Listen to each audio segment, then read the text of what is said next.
Hey guys, it is Friday here in West Virginia, and today we are doing our Free It Friday, and we're going to be focusing on Greenlight Hollywood cars. And I've got two of them here for you, and I picked these up at different Walmarts around our state.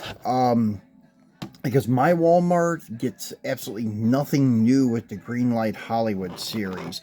They do tend to get the monster trucks, the Kings of Crunch series or whatever it's called.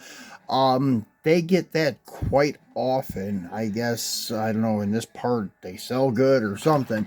But the Hollywood stuff, they've been on the same case with the Coming to America box style Caprice and the Beverly Hills Cop box style Caprice. So, anyways, it was kind of cool to see some different stuff at some different stores. And usually I would have saved this for Mopar Monday, but because I picked up another Hollywood car at a different Walmart, figured I'd go ahead and combine them both together for a Free It Friday. The Caprice, this is not a casting that I collect like on a regular basis, but if I do see them at Walmart or at a show or something, and it's one that is tastefully done, like a police car or a bone stock factory showroom looking one, then I'll buy it. But there's been a couple that I had. I think it was actually just one that I had. It was from the Lowrider series in a yellowish orange with yellow wire spokes to match the body. Didn't really care for it. I got rid of it. But all of my police cars and such I've kept. Like I do have the Coming to America and the Beverly Hills Cop duo. Those we've unboxed in the past. Then I have another Hot Pursuit one. This is like Iowa State Highway Patrol, something like that. So, yeah. Anyways, those are the three that I had so far. So I found this Thelma and Louise one. I think they have a white Caprice also from the Thelma and Louise movie. They have some Dodge Diplomats too. So there's a lot of cars from this movie out from Greenlight in their Hollywood series, actually. They have the Thunderbird, too. The iconic Thunderbird that the girls were driving. And such. And it has one of the quotes from the movie. "You've always been crazy. This is just the first chance you've ever had to really express yourself." So, that's kind of cool that they did a quote. And then they had this picture of the Thunderbird, and then this is one of the police cars, I guess, that was chasing them and such. So let's get this thing out of the package and take a look at it. Oh, bump the camera there. And I've already trimmed around the back and such. So I kind of open it like a door on the back side. And so this is your Caprice, in 1981. I should have pointed that out too. This is a 1981 Chevy Caprice Classic. The other ones, I'm not sure what years. I think I have an 89, and I think I have another 81, maybe an 80. So you can just figure whatever year the Beverly Hills Cop 1 came out and Coming to America came out was early 80s, mid 80s, something like that. So that's pretty much the year of those Caprices. So anyways, this is pretty nice car, straight from the package. A couple little paint scuffs and such, but not too bad. Just from where it's rubbed in the package and such. And tan interior. Interiors are nicely done on these. These are a nice casting, actually.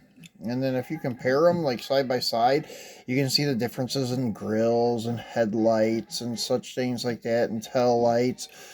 Because the 70, I think it's 77, is 78 when they started this model, and it lasted till, I think, 90.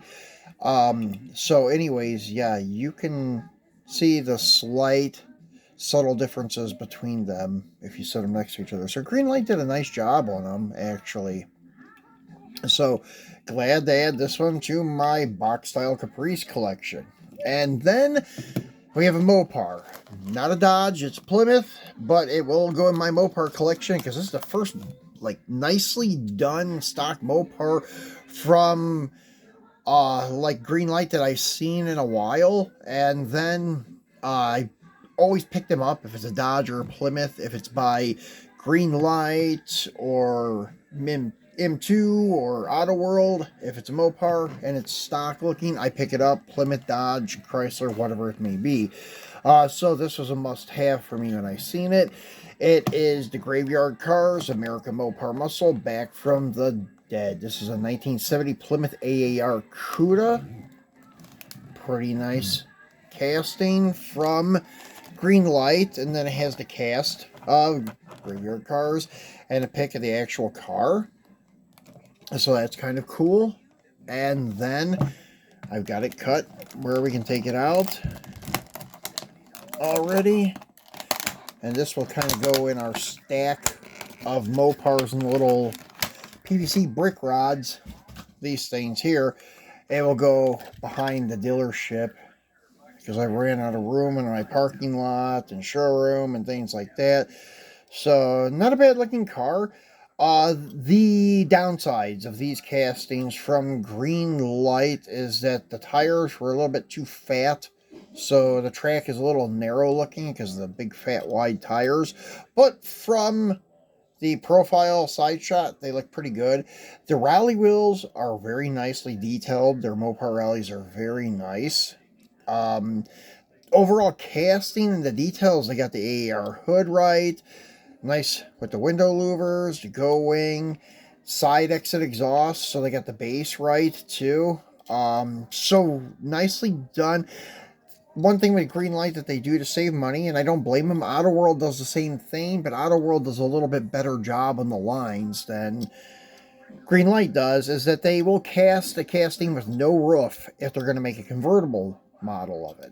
And that's what they did with the Cuda. So it has a plastic inserted roof. The only car that they did that I know of like lately that Greenlight's done, and it is a Mopar in convertible that first was released as a hardtop only, was the 71 Challenger casting. I'm not sure how the hardtops are going to be in the future, but all the older release hardtops are all metal. The convertible is, well, a whole new casting, but I'm not sure if they retooled the hardtop casting to accept a plastic roof on the convertible to make it a hardtop. It'd be interesting to see how that's going to work in the future. But anyways, this one does have an opening hood. If I can get it to pop open for you guys. I don't think I'm going to be able to. Anyways, the Caprice didn't, however. That's one thing Auto World, or not Auto World, but Greenlight's doing nowadays is they're not making a lot of opening parts. Now, I've always complained about Greenlight's rolling quality. Caprice is nice. Now, this one, however, the axles are bent pretty bad. As you can see, the front wheel wobbling like crazy. Back one, the same. So, not so good, but it's just going to go in a brick rod and go behind the dealership and such. So, it's not that bad of a car, and I got it for $5 or $6 at Walmart. So, I'm not going to complain too much. But yeah, it is kind of a bitch that you pay that much for them, and they got bent wheels and axles and such things like that. But it is what it is. It's their quality control. So that's it for our Greenlight Hollywood Free It Friday. Be sure to tune back in over the weekend. We're going to do a Super Silhouette weekend again. And I got another Mini GT Super Silhouette R35 GTR LBWK that we're going to be unboxing for you guys. So we'll do that either Saturday or Sunday. Not sure yet. But enjoy the start to your weekend, guys. And I will see you in a day or two.